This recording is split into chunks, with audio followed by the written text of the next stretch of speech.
메디컬 갈 생각은 진짜 하나도 없었나요? 컴퓨터 공학에 관심이 갔다가 다시 전기전자 공학에 관심이 갔다가 뒤죽박죽 AI, 기계, 전기가 모두 섞여있는 생기부 방향성을 저는 2등급만 떨어져도 그 당시에는 너무 스트레스를 많이 받는 타입.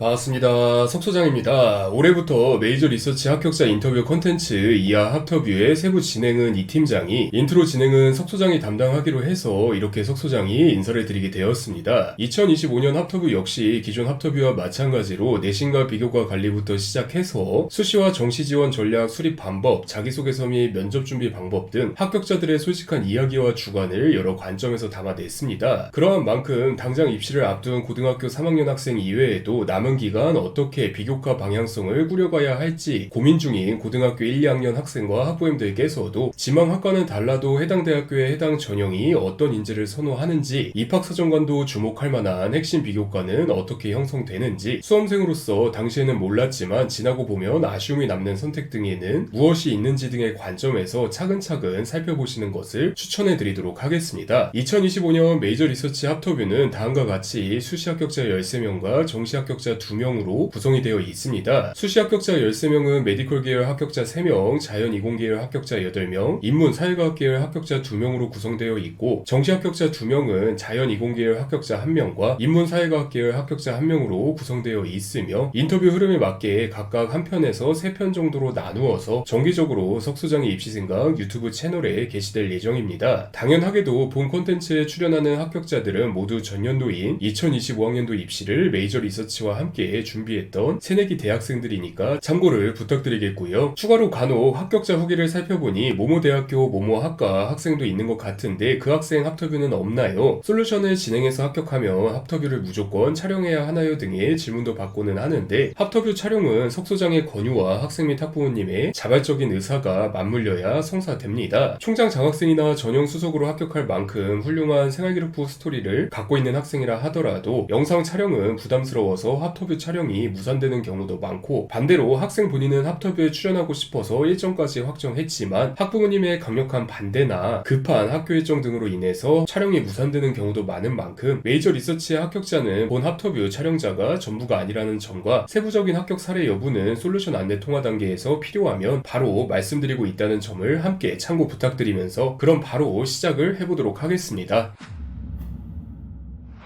네, 안녕하세요. 안녕하세요. 반갑습니다. 자기소개 한번 해줄 수 있나요? 안녕하세요. 카이스트 2학번 재학 중인 고정은입니다.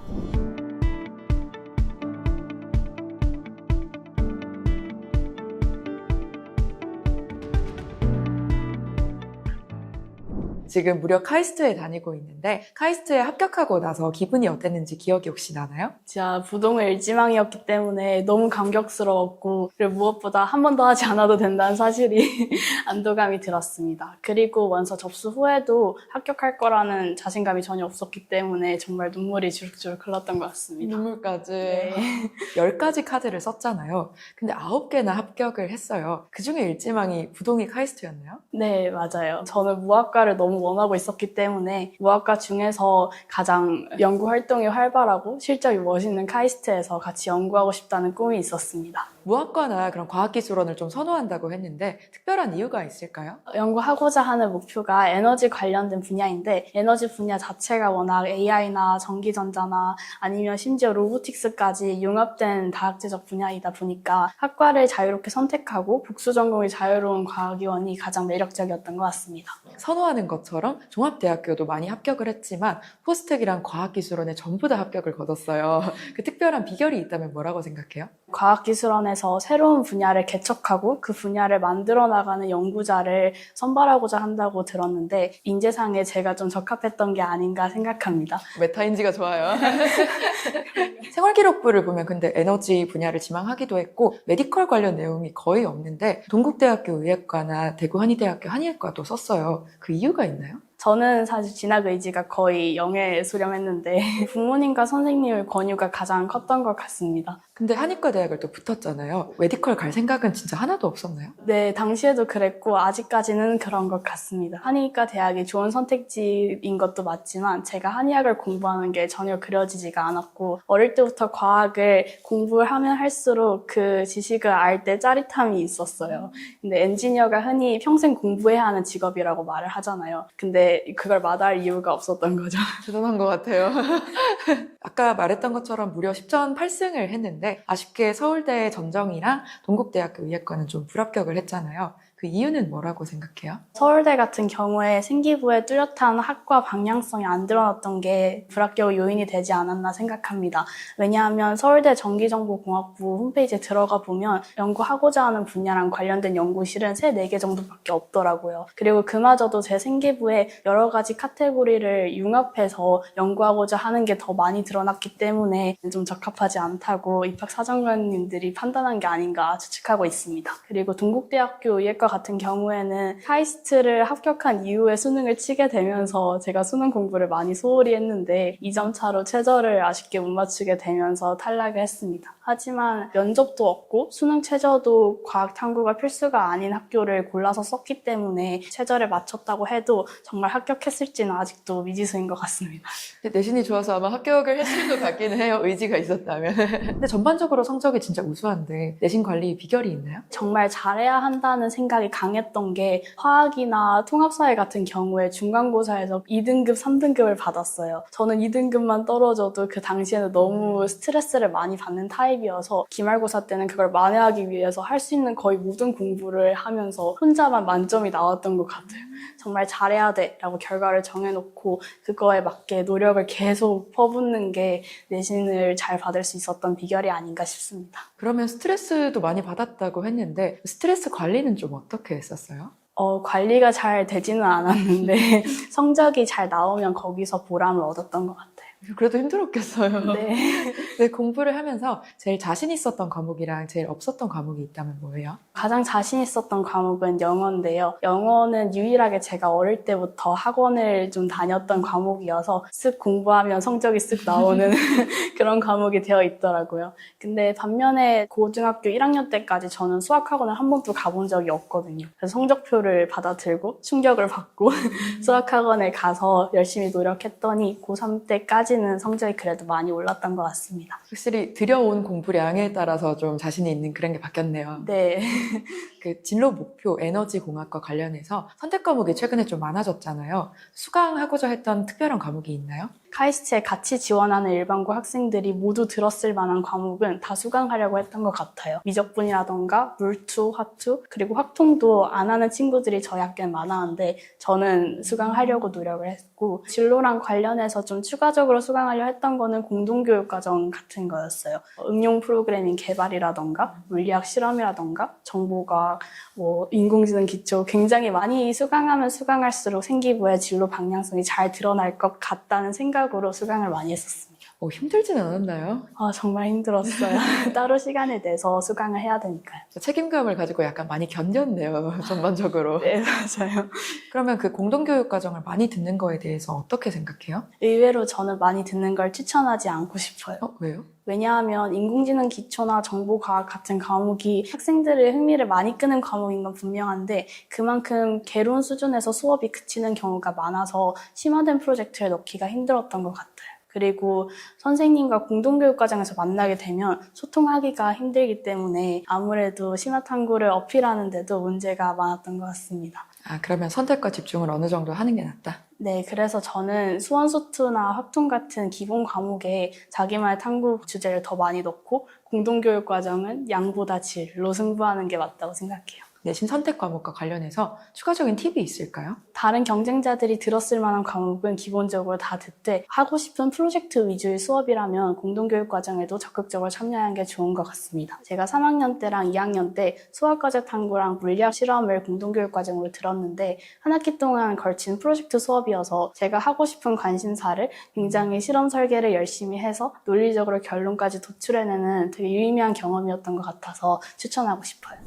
이렇게 내신 관리도 철저히 하고 생활기록부도 잘 만들어서 서류형 학생부 종합전형에서 좀 많은 승리를 거뒀잖아요. 자신의 생활기록부 수준이 어떻다 하는 생각이 있나요? 한 학과에 대해서 일관된 주제로 심화 탐구한 점이 서울대나 카이스트에 지원하는 경쟁자들 대비해서는 굉장히 적었는데 예를 들면 전산과를 지망하게 되면은 컴퓨터 과학부터 수학, 코딩까지 전산학부 여러 과목을 심화해서 탐구하는 경우가 많은데 저는 그렇지 않고 로봇, 전기, 전자, 그리고 AI, 에너지 세 가지 카테고리에서 탐구를 따로따로 했어야 되기 때문에 좀 심화된 면에서 부족했던 것 같아요. 네, 그렇게 다양한 주제가 생활기록부에 있었던 게 고2 때까지 진로가 이것저것 바뀌었다고 들었어요. 근데 지금도 그렇고 고3 때부터 에너지 관련 쪽으로 진로를 좁혔는데 어떻게 좁힐 수가 있었어요? 고등학교 1학년 때는 환경운동을 하고 싶었고 그러다가 컴퓨터공학에 관심이 갔다가 다시 전기전자공학에 관심이 갔다가 마지막에는 로보틱스 얘기도 생기부에 등장하거든요. 중학교 때는 정말 환경에 관심이 많았는데 합의가 파기되고 이행되지 않는 경우가 정말 많은 걸 보고서 답답함을 강하게 느꼈어요. 그래서 제가